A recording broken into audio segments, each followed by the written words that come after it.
Good day to everyone. We start up today's video with the topic of reliability testing.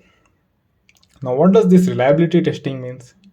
Reliability testing means it is the testing the functionality of an application continuously for a particular period of time.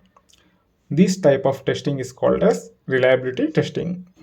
This reliability testing, it will help us to identify the errors that need to be rectified to support the seamless software operation for the intended purpose. The best example for the reliability testing is our cell phones. You would have observed that our cell phone, it gets hanged when we use it for a longer period of time. This is because whenever we use this mobile continuously, it will start creating the objects in the RAM of the cell phone. Once the RAM is completely filled with objects, if we get any call or message, we would not be able to pick it. It will get hanged.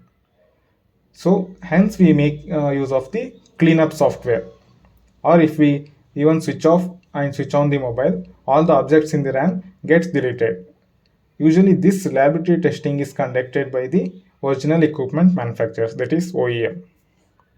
We'll see another type of testing, that is recovery testing. Now what does this recovery testing mean?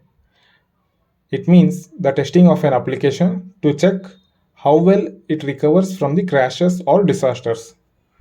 We'll see an example for recovery testing. The best example for recovery testing could be browser. It may be Google Chrome or Mozilla Firefox.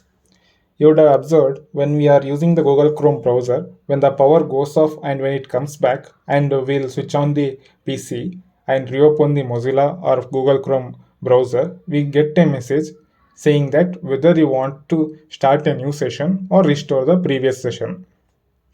Any product developed, the developers, they will write a recovery mechanism. It will explain why the software is crashing and whether crash log messages are written or not. Thank you for watching our video. Please do not forget to subscribe to our channel so that you do not miss any of our video or updates. Thank you.